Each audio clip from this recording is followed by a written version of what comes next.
अस्सलाम वालेकुम रहमतुल्लाहि वबरकातुहू। आप देख रहे हैं टॉप 10 विद GNM और मैं हूं गुलाम नबी मदनी। दुनिया भर से आज की 10 बड़ी और इंतहाई अहम खबरें जिन पर आज हम बात कर रहे हैं। नाज़रीन किराम, आज 18 जुलाई 2020 है और आज दिन है हफ्ते का। ये टॉप 10 विद GNM का दोपहर का बुलेटिन है। खबरों का सिलसिला शुरू कर लेते हैं। जो आज की पहली बड़ी खबर है ये पाकिस्तान और भारत के ताल्लुकात के हवाले से है। नाज़रीन, पाकिस्तान के अंदर मौजूद, पाकिस्तान की कैद में मौजूद भारतीय जासूस कुलभूषण यादव तक पाकिस्तान ने भारत को तीसरी मरतबा कौंसलर रसाई दे दी है। पाकिस्तानी हुकाम का कहना है कि भारत की जानिब से दरख्वास्त की गई थी कि बगैर सिक्योरिटी के और बगैर वीडियो रिकॉर्डिंग के और बगैर दरमियान में शीशे की आड़ खड़े किए कुलभूषण यादव से मुलाकात कराई जाए। पाकिस्तान ने भारत की इस दरख्वास्त को कबूल करके भारतीय जासूस तक एक मरतबा फिर कौंसलर रसाई दी है।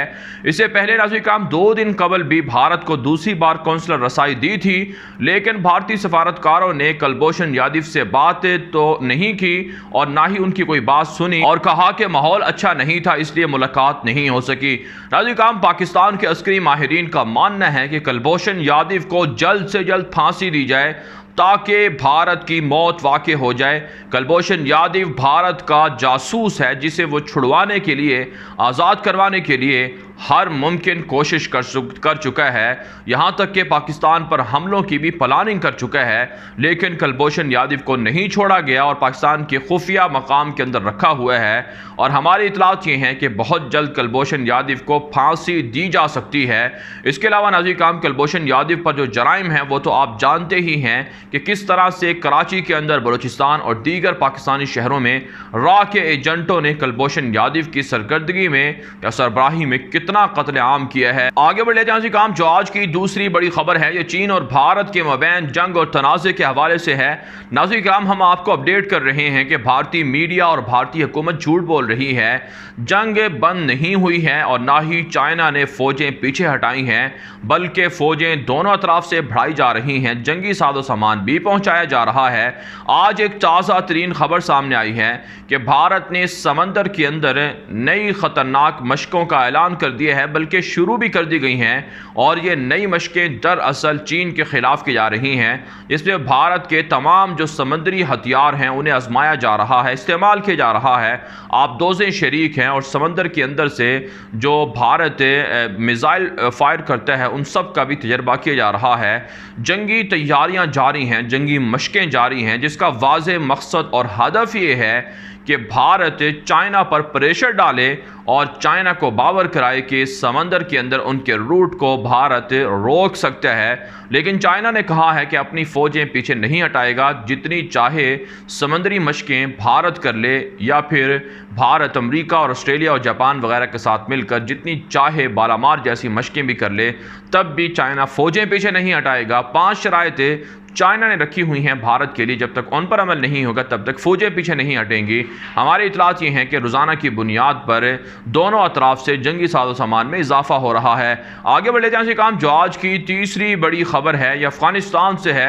अफ़गानिस्तान के अंदर तालिबान ईद उल अज़हा पर जंग बंदी का ऐलान कर सकते हैं। इतलात सामने आ रही हैं तालिबान के अमीर मुल्ला हिबतुल्ला अखुंज़ादा ईद उल अज़हा पर 10 दुम्बे कुर्बान करेंगे। तालिबान ज़राए का कहना है कि चूँकि अमरीकी शिकस्त हुई है, अमरीकी शिकस्त पर 10 दुम्बे कुर्बान तालिबान के अमीर मुल्ला हिबतुल्ला करेंगे।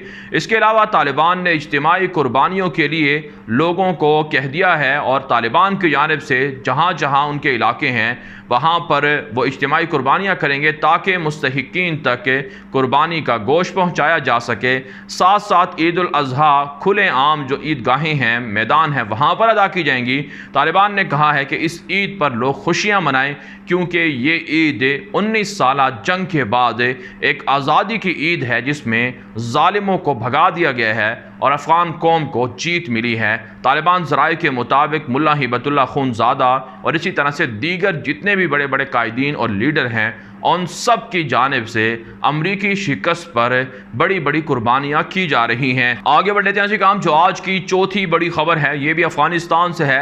अफगानिस्तान के अंदर तालिबान के मुख्तलिफ कार्रवाइयों के अंदर 17 के करीब काबुल इंतजामिया के सिक्योरिटी एहलकार मारे गए हैं। सुबह कुंदोज के अंदर, हिलमंद के अंदर बड़ी कार्रवाइयाँ सामने आई हैं। चेक पोस्टें फतह करने का तालिबान ने दावा किया है, जबकि काबुल हुकूमत ने तालिबान पर इल्ज़ाम लगाया है कि 450 से ज़ायद लोगों को ज़ख्मी और मार डाला गया है। पिछले एक माह के अंदर तालिबान के हमलों में तालिबान ने इन इल्ज़ामात को मुस्तरद किया है। उन्होंने कहा है कि 79 शहरी आबादी को हम नहीं बल्कि काबुल हुकूमत टारगेट करती है। इसके अलावा नाज़रीन किराम, तालिबान तर्जुमान ज़बीहुल्लाह मुजाहिद ने अपने ट्विटर अकाउंट पर लिखा है कि काबुल हुकूमत के हमलों में 11 के करीब 79 शहरी टारगेट बने हैं, जिनमें 2 खवातीन और बच्चे भी शामिल हैं जो शहीद या ज़ख्मी हो चुके हैं।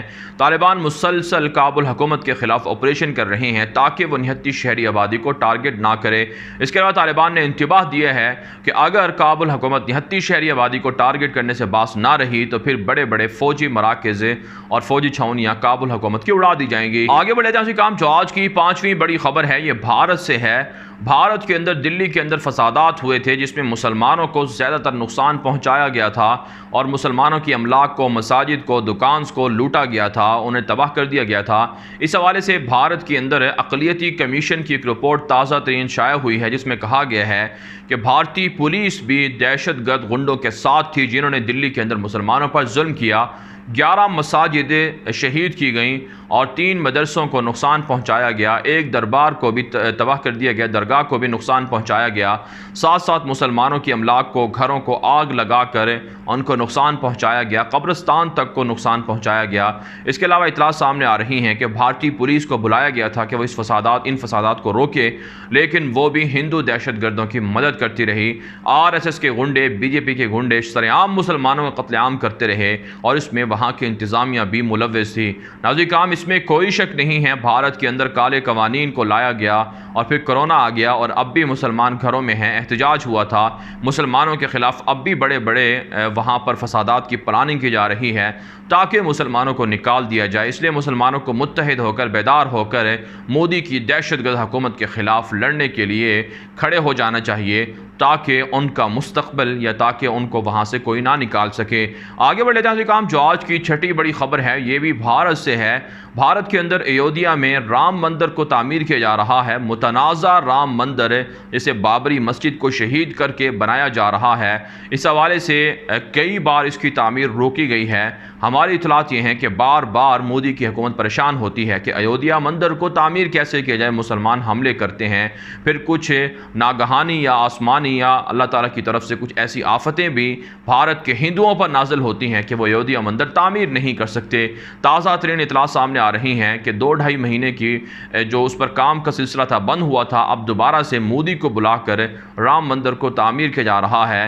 नाज़रीन काम, आप जानते हैं मुसलमानों को चाहिए कि बाबरी मस्जिद की जगह मंदिर क्यों तामीर किया जा रहा है, इसलिए इस मंदिर की तामीर को रुकवाना चाहिए। मुसलमानों को बाबरी मस्जिद की हिफाजत के लिए खड़े हो जाना चाहिए। इससे पहले नाज़रीन काम, जो नेपाल के वज़ीर आज़म हैं वो तो ऐलान भी कर चुके हैं कि राम का जो मंदिर था वो अयोध्या के अंदर नहीं, वो तो नेपाल के अंदर था। यहाँ तक कि राम भी उनके बकौल, नेपाली वज़ीर आज़म के बकौल, वो नेपाली थे ना कि हिंदुस्तानी। अयोध्या के अंदर ये झूठ और मनगढ़ंत बात है। इससे वाज़ेह हो चुका है कि नेपाल के अंदर अयोध्या का मंदिर होना चाहिए, ना कि मुसलमानों की तारीख़ी मस्जिद बाबरी मस्जिद की जगह पर हिंदू जो हैं वहाँ पर मंदिर तामीर। आगे बढ़े जाए काम जो आज की 7वीं बड़ी खबर है, ये तुर्की से है। तुर्क सदर रजब तय्यब एर्दोगान ने एक मरतबा फिर ऐलान किया है कि आज़रबाईजान जहाँ पर 97% से ज़ायद मुसलमान मुकीम हैं, उस पर आर्मीनिया का हमला एक दहशतगर्दी है और ये कब्ज़ा है। आर्मीनिया पहले भी आज़रबाईजान के कई इलाकों पर काबिज़ है। आप जानते हैं नाज़रीन किराम, तुर्की के मशरक़ में आर्मीनिया और आज़रबाईजान वाक़ हैं और आर्मीनिया के अंदर ईसाई हुकूमत है और ईसाई तुर्की पर भी हमले करते रहे और अब आज़रबाईजान पर हाल ही में हमला किया गया था, जो अब आर्जी तौर पर अगरचे जंगबंदी हो चुकी है, लेकिन आज़रबाईजान पर हमलों का ख़दशा अब भी आर्मीनिया की जानिब से मौजूद है। इस हवाले से तय्यब एर्दोगान ने कहा है कि वो आज़रबाईजान की मदद करेंगे। साथ साथ आज़रबाईजान के जो वज़राए ख़ारजा हैं या वज़ीर दिफ़ा हैं, उन्होंने भी दौरा किया है तुर्की का, और तुर्की ने कहा है कि उनके हथियार अपने मुसलमान मुल्क के लिए हाजिर हैं और वो मुसलमान मुल्क के आज़रबाईजान की भरपूर मदद करेंगे, जंगी साज़ो सामान उन्हें फ़राहम करेंगे। ताकि ईसाई दहशतगर्द जो आर्मीनिया से ताल्लुक़ रखते हैं उनसे निमटा जा सके। आगे बढ़ लेते हैं काम जो आज की 8वीं बड़ी खबर है ये लीबिया के जंगी बहरान के हवाले से है। इमारात के वज़ीर ख़ारजा और रूसी वज़ीर ख़ारजा के मबैन फ़ोन पर बातचीत हुई है। लीबिया के अंदर जंगबंदी पर गुफ्तगू हुई है, इत्तिफ़ाक़ हुआ है कि जंगबंदी होनी चाहिए। नाज़रीन काम आप जानते हैं रूस, इमारात, इसराइल, मिस्र और दीगर उनके इत्तेहादी फ्रांस वगैरह ये बागी हफ्तर जंगजू को सपोर्ट कर रहे हैं और रूस के, इमारात के ज़र ख़रीद कराए के जंगजू भी लीबिया के अंदर पकड़े गए हैं, जबकि तुर्क फ़ौजें वहाँ लीबिया की मुंतखब वफाकी हुकूमत जिसे अक़वाम मुत्तहिदा में तस्लीम किया जा चुका है उसे सपोर्ट कर रहे हैं। इस पर नाज़रीन काम आप जानते हैं लीबिया के अंदर वहाँ पेट्रोल के बड़े बड़े कुएँ हैं उनको बंद कर दिया गया है, लोगों को नुकसान पहुँचाया जा रहा है। साथ साथ पेंटागन की झूठी रिपोर्ट भी सामने आई है जिसमें कहा गया है कि तुर्की शाम से लोगों को, किराए के कातलों को वो लीबिया पहुँचा रहा है। इसमें कोई सदाकत नहीं है। किराए के जंगजू दरअसल सूडान से या फिर शाम से अगर जाते हैं तो वो रूस लेकर जाता है, इमारात लेकर जाता है और तुर्की के सिर्फ फ़ौजें लीबिया के अंदर मौजूद हैं, वहाँ पर वो लड़ाई कर रही हैं ताकि वहाँ की मुंतखब हुकूमत को और लीबिया की आवाम को सपोर्ट किया जा सके। आगे लेते हैं काम जो आज की 9वीं बड़ी खबर है ये ईरान से है। ईरान के अंदर 3 लोगों को फांसियाँ दी गई थी। उन पर इल्ज़ाम था कि उन्होंने एहतजाज करने वाले लोगों को सपोर्ट किया है। उसमें एक ऐसा सहाफ़ी भी था जिस पर इल्ज़ाम था कि उन्होंने ऐसा मवाद छापा है जिसके बाद लोग एहतजाज के लिए, मुज़ाहरों के लिए निकले हैं। इन 3 लोगों को हाल ही में फांसी दी गई है, जिसके बाद कहा जाता है ईरान के मुख्तलिफ शहरों के अंदर पुरतशद्दुद मुज़ाहरों का नया सिलसिला शुरू हो चुका है। सिक्योरिटी अलर्ट कर दी गई है, मुज़ाहिरीन में झड़पें भी हो रही हैं, बाज़ इलाकों में तो इंटरनेट को भी बंद करना पड़ा है और ईरानी हुक्काम ने कहा है कि एहतजाज करने वाले मुज़ाहिरीन बाज़ रहें वरना सख्त एक्शन लिया जाएगा। नाज़रीन काम सऊदी अरब हो, ईरान हो या फिर दीगर गल्फ़ के अरब ममालिक हों, यहाँ पर इंसानी आज़ादी बहुत कम है और मुज़ाहरों की आज़ादी नहीं है, एहतजाज लोगों को नहीं करने दिया जाता, इसलिए वहाँ पर इस तरह के वाक़यात सामने आते रहते हैं। इंसानी हकूक़ की तंजीमें भी इन वाक़यात को रिपोर्ट कर चुकी हैं। आगे बढ़ लेते हैं काम जो आज की 10वीं बड़ी खबर है ये अमरीका और कनाडा से है। अमरीकी सदर डोनाल्ड ट्रंप ने एक मरतबा फिर कहा है कि लोगों पर मास्क पहनना लाजमी नहीं किया जा सकता, लोगों की अपनी मर्ज़ी है मास्क पहने या ना पहने, जबकि वहाँ के माहिरीन, जो तिब्बी माहिरीन हैं, उनका कहना है कि रोज़ाना 70-80 हज़ार केसेस रिपोर्ट हो रहे हैं। उसके बावजूद भी कोरोना से मुतासरा सबसे बड़ा मुल्क अमरीका है, फिर भी लोग अगर मास्क नहीं पहनेंगे तो कोरोना वायरस से अमरीका को तबाह बर्बाद कर देगा।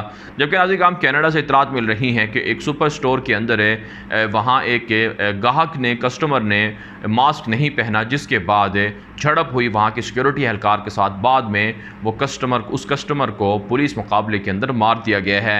बहरहाल नाज़रीन काम दुनिया भर से थी आज की 10 बड़ी खबरें। इन खबरों के हवाले से आपकी क्या राय है? अपनी राय कमेंट के जरिए से ज़रूर हम तक पहुँचाएँ।